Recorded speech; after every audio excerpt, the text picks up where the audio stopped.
But yo, let's get into this. I want to know, and the listeners, I'm pretty sure they want to know. One, what is your podcast about? Okay. And two, what inspired you to start your podcast? At first, how'd y'all meet? Okay. You said it. Well, I was gonna get into it. I was gonna get into that too. So, I guess I gotta start with Noelle, how it came up. Because I'm gonna ask about the first co-host too. Yeah. It worked. I remember that. I remember her. Okay, so I had her birthday creative today block. too. Yeah, it is her birthday. Yeah. That's Crazy how that works. Happy Good birthday, fucking memory, bro. Yeah, happy birthday, Zoe. Happy birthday. So never met you. Right. But you know it's love. I was a photographer, right? So things were okay. You know what I'm saying? I was like getting to do what I loved at like a higher magnitude, so I loved it. Didn't want to go back City to Tech era? Yeah. Shout Tech. Right. Big up to City Tech. Right. So right after I went to City Tech twice. Like I went the first time. It didn't work out. I hated it. And then I went again. Yeah. The first time I went, I transferred out actually to get into Herkimer. I just needed my grades to get up. And then I went to Herkimer. Then I got a scholarship to go to North Carolina. That didn't work. I went there, hated it. Came back, went to City Tech. But so I went to City Tech and I ended up taking pictures and stuff. So I'm like, all right, cool. I could do this. That's some fine yeah, women in you know what I'm City saying? Tech. I loved it. So you know what? I actually came in here. You so stupid. I just had to keep talking. I'm like, you know what? Let's not. No, but he ain't lying. But so I end up I'm like, you know what? I went to school to actually open up an art museum, but let's just take the photos. So I did that, and I was taking pictures for my friends and stuff. And then like I just started hitting a block, like at work, in creativity. I just was like, yeah, but I don't know what the fuck to do. And I was like, I need something different. My family's in England. I was like, I'm gonna move. So I went to England, and London.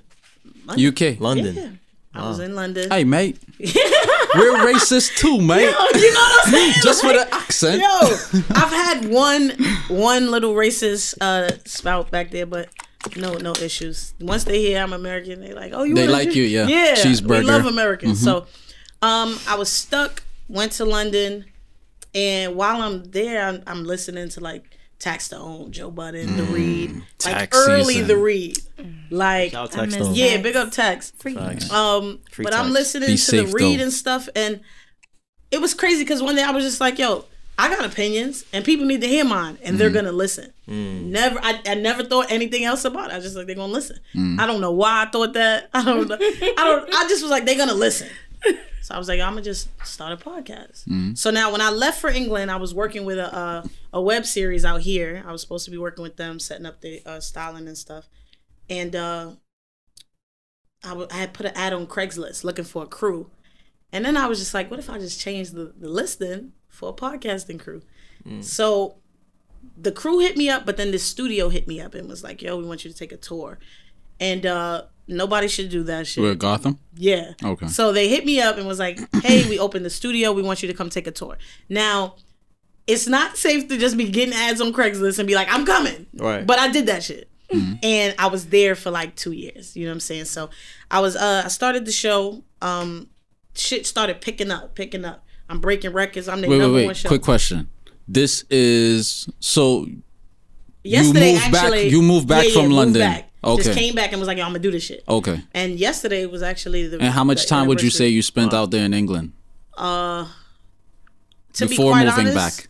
To be quite honest, it was so quick. It was like 2 weeks. I said, send my stuff back. Oh, okay. I'm going back. I'm gonna do something. It was a quickie. Because it was like, yo, I know I could get around and do stuff in New York.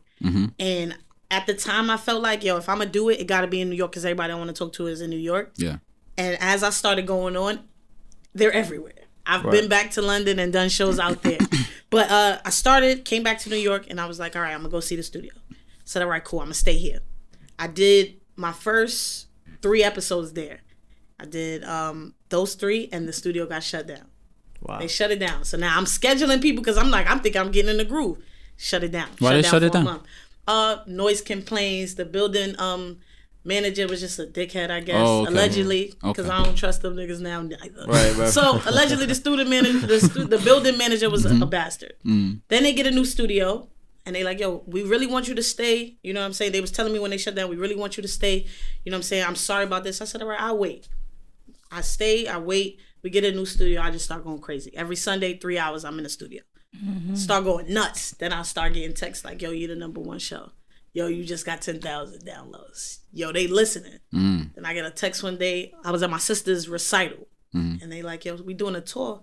And this girl is so excited because you record here. And I'm like, what? It's just me. That's what's she up. like, and they was like, nah, she want to meet you. I said, all right, cool. Still don't know who that lady was. But like people start hitting me up. And I'm like, all right, cool.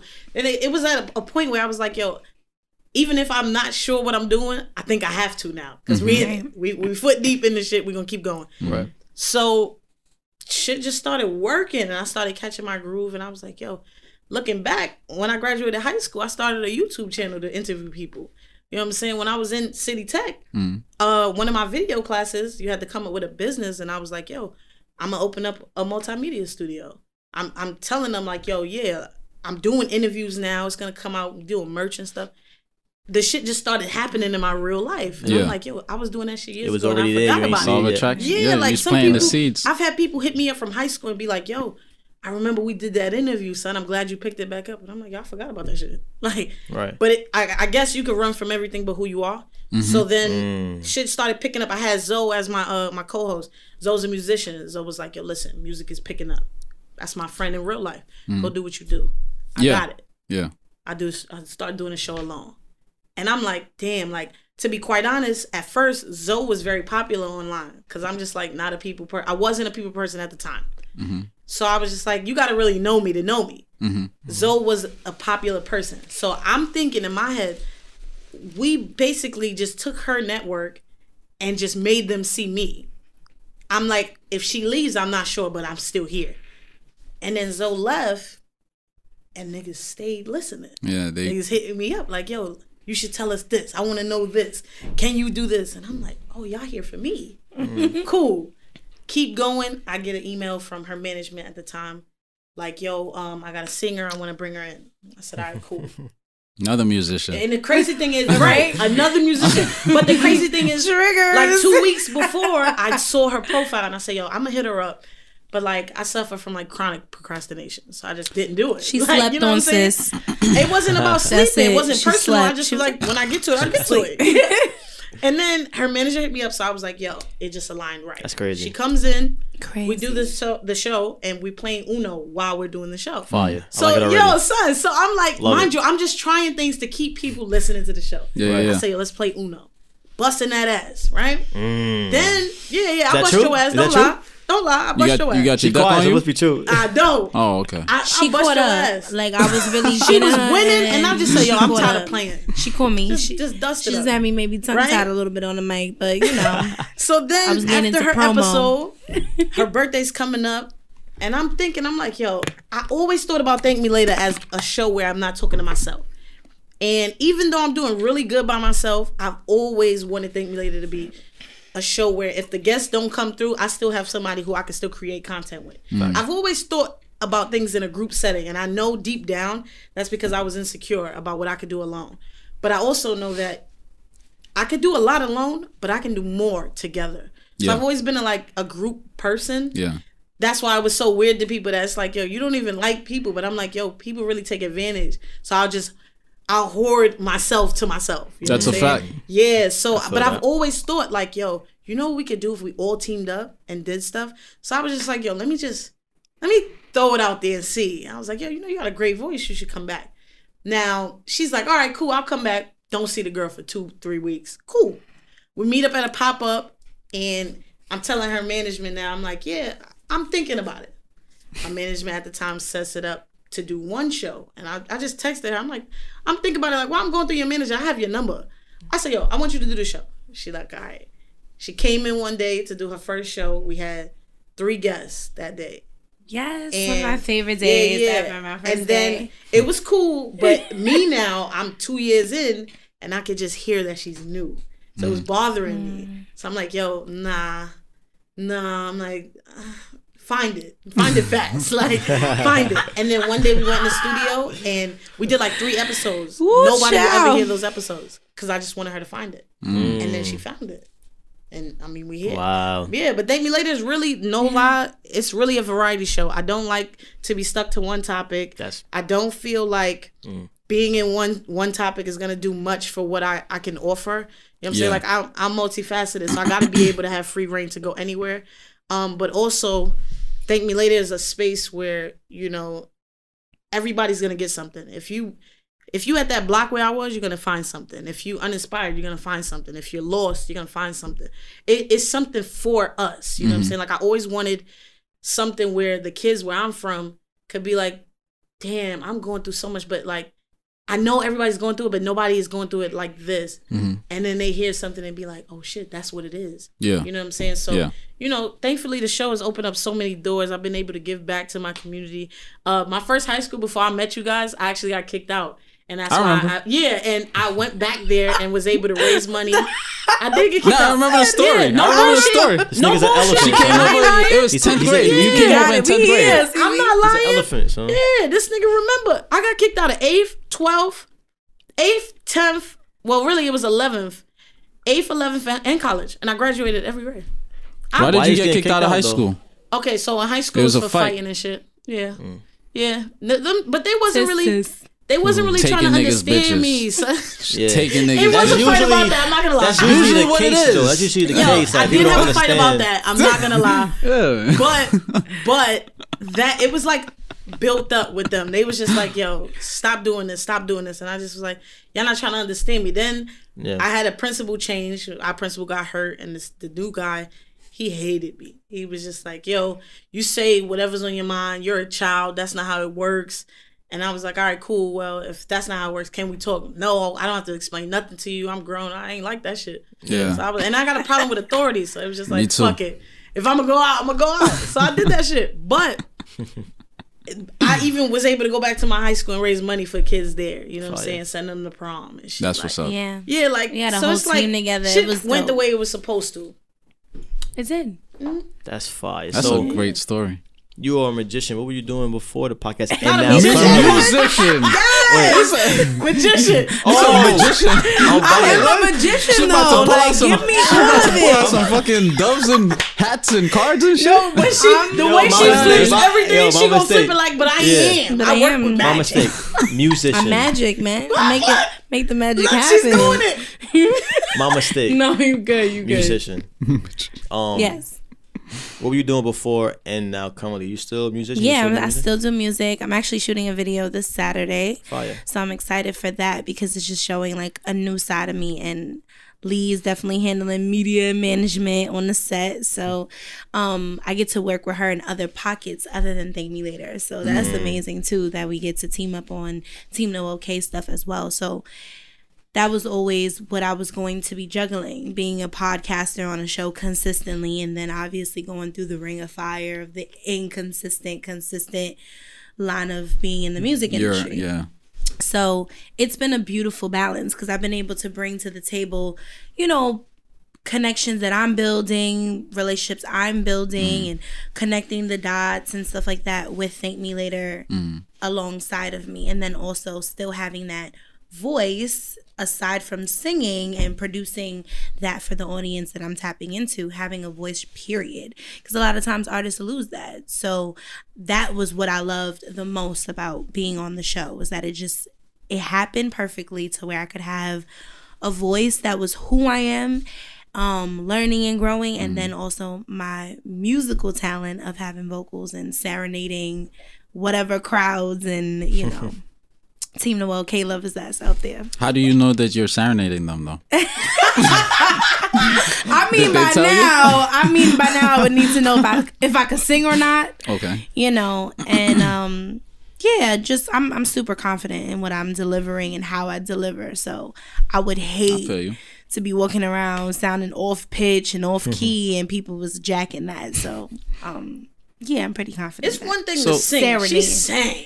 Like, she got that soul. Yeah, she gonna definitely sing something before the episode is over. But so Question: When What's that? Alethia was telling us about you finding it, right? Yes. So, what do you think hindered it from being like exuded on an everyday basis to people? I think it was a majority. You got to think about the setup that she had. So like every week, 3 hours, 3 different episodes, 3 different energies coming in. She had guests coming in every single week. So this was where she had a show by herself, but everyone was coming in every week to bring something to the table, educate us, and tap us into what they have going on.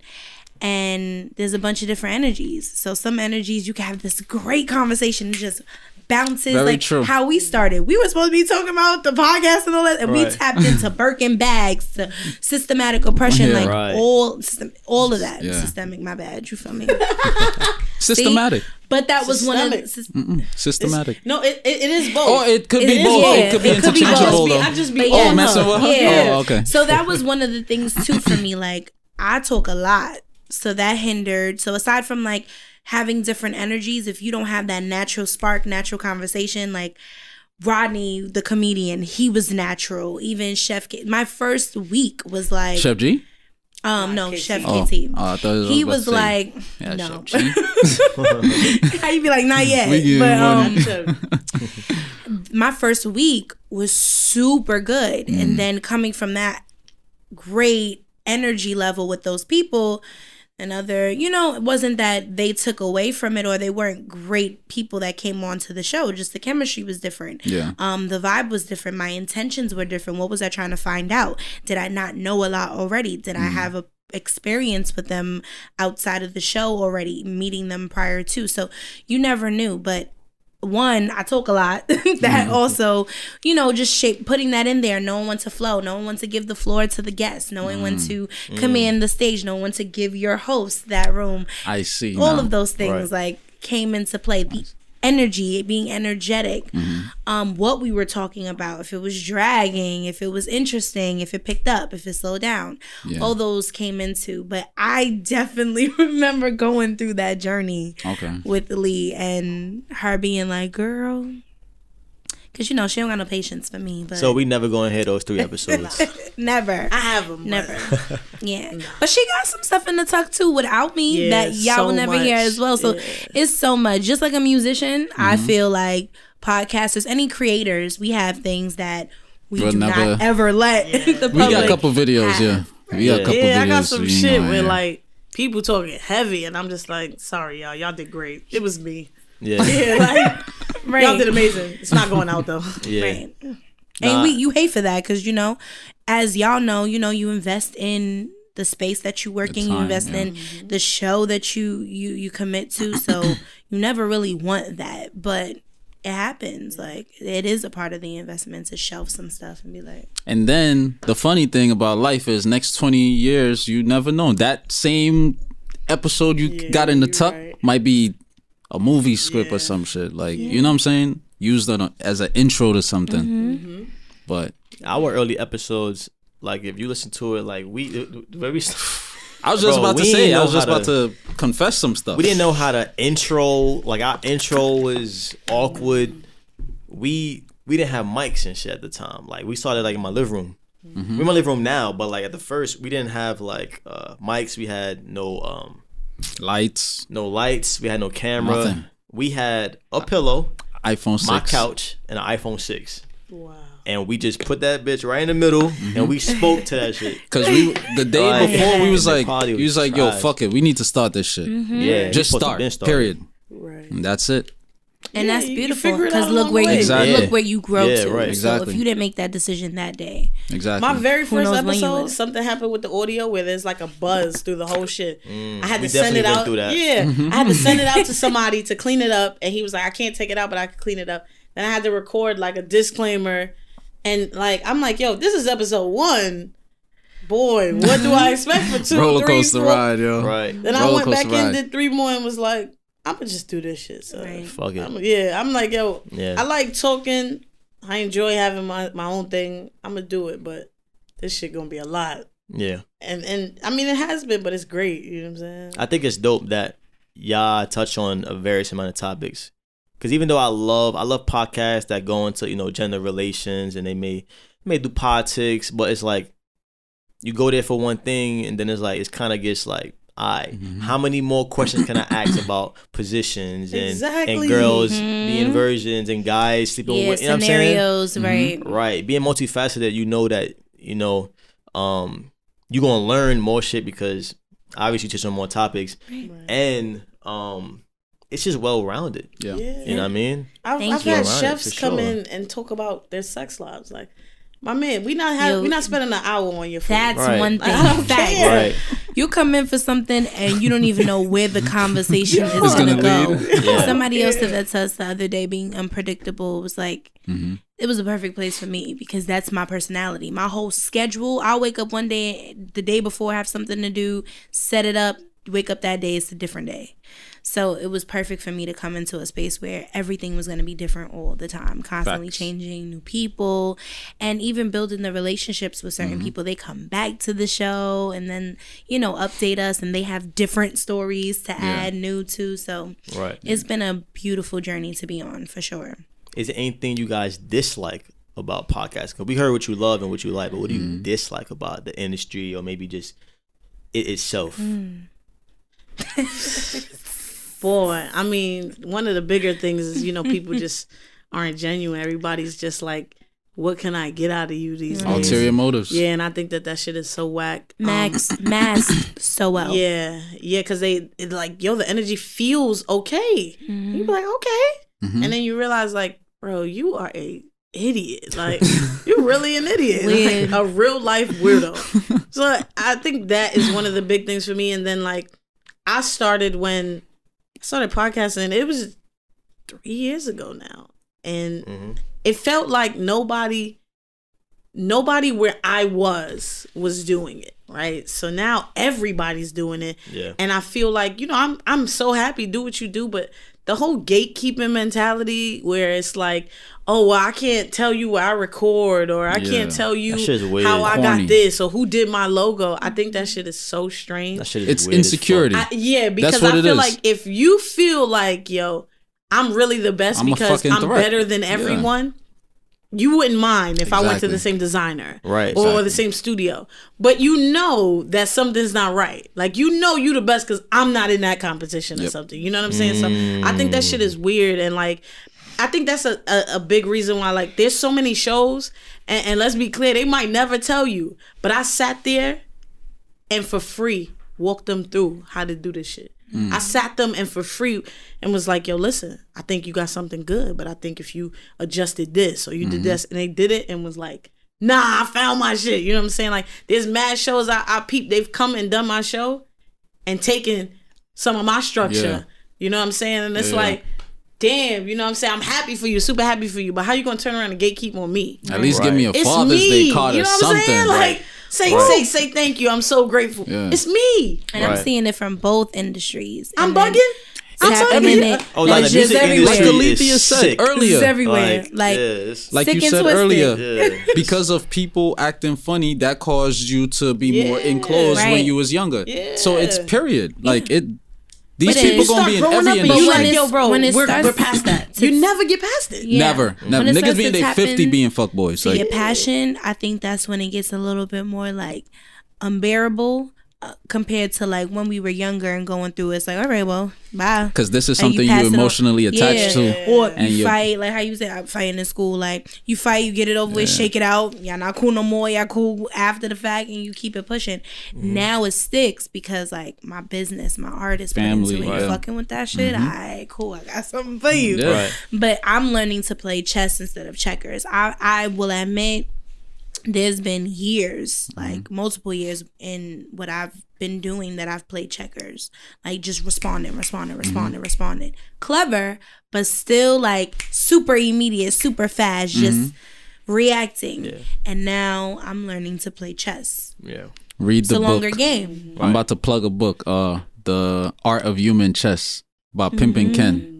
Okay. Ex-Pimp. Yeah, that's one of my favorite games too. I love playing. I love chess. Yeah. So I got. I mean, I have certain overstanding of certain principles, but I don't use it in a manipulative way. I just peep game and I'll just be like, all right, I'm gonna treat you accordingly. Yeah. Like I'm not out here like, all right, this is what I'm gonna do to these people. Yeah, no, that's not what I mean by playing chess. A part of playing chess is that. No, I got you. Literally saying, oh, okay, I gotta keep you at bay. Because these people, that's their mindset. Right. Oh, I'm gonna do this stuff. Oh, I'm gonna use Alethia and let her do. Yeah. Like we had people on. Like we came across the Hollywood talk and all of that. We're very selective. Like we gotta find that balance. Cause like one thing about me, like I study people to the T. Like my brain just I'm an android low key. You know what I mean? So when it comes to like picking guests, like you guys are the first guests that we've had in the studios this year. We had Steve. No, he's at my house. Oh, okay. Yeah, you said the studio. Yeah, nah, for sure. True. Thank you. It's just like you find that balance between getting people that's good, but we don't want someone that could probably give us more attention, but their brand don't correlate with ours, or they suck us on the low. You know what I mean? So it's that balance in that, because like the folks that could give you like certain keys, certain rooms. You find out they're not really that. Yeah, you know what I mean. It come with some shit. It come with demons on that, and I'm not in a. I'm never gonna be in a mindset or position to jeopardize my peace for any monetary gain. Yep. Yeah. You know what I mean? Like in the long run, it's just not worth it. You get the cheese now, but in the long run, you too deep. You know what I mean? What is the money if we can't enjoy it peacefully? Exactly. You know what it's just stupid. And I just think, I think people have turned the lane that we love into who can outdo who. And I'll be watching people do it, and to be quite honest, I've been blessed enough to engineer for a lot of people. And I just be like, you're really the corniest. Like, as far as podcasting, you're talking about? Absolutely. Like they try to outdo other podcasters? Yeah, okay. Like, and it's not even like, I don't think they do it like as a show. I've just seen different personalities from different shows just be like, yo, I gotta outdo this person on this show. And I'm just like, why? Focus on yourself. Yeah, like, how you gonna focus on your path? You're looking behind you. You know what I'm saying? Like, no bullshit. When I was at Gotham, I'm the #1 show. You know how many shows I've had? Like, yo, Lee, I want to do the show. I'm like, all right, cool. Send me an email. Nah, so I ain't gonna front. I'm coming for #1. Okay. They like, you too calm. Bruh, I know what I am. Yeah. And don't get me wrong. I've been in situations where outside of podcasting, I'm like, yo, bro, I don't know anything about myself. But when we in the studio, I know who I am. Yeah. And I know why I'm where I'm at. I really do this. So I just be like, bro, what you want me to say? You want me to turn around and be like, fuck out of here. Why you said that to me? Right. I'm like, yo, you trying to get a rise out of me. It's weird. Like, I always find that we weird. have to be careful when we watching people move with their ego, and then they also have their actual conscious mind of who they are attached to it. So you hit that. The ego ain't your amigo. This is a good segue. I wanted to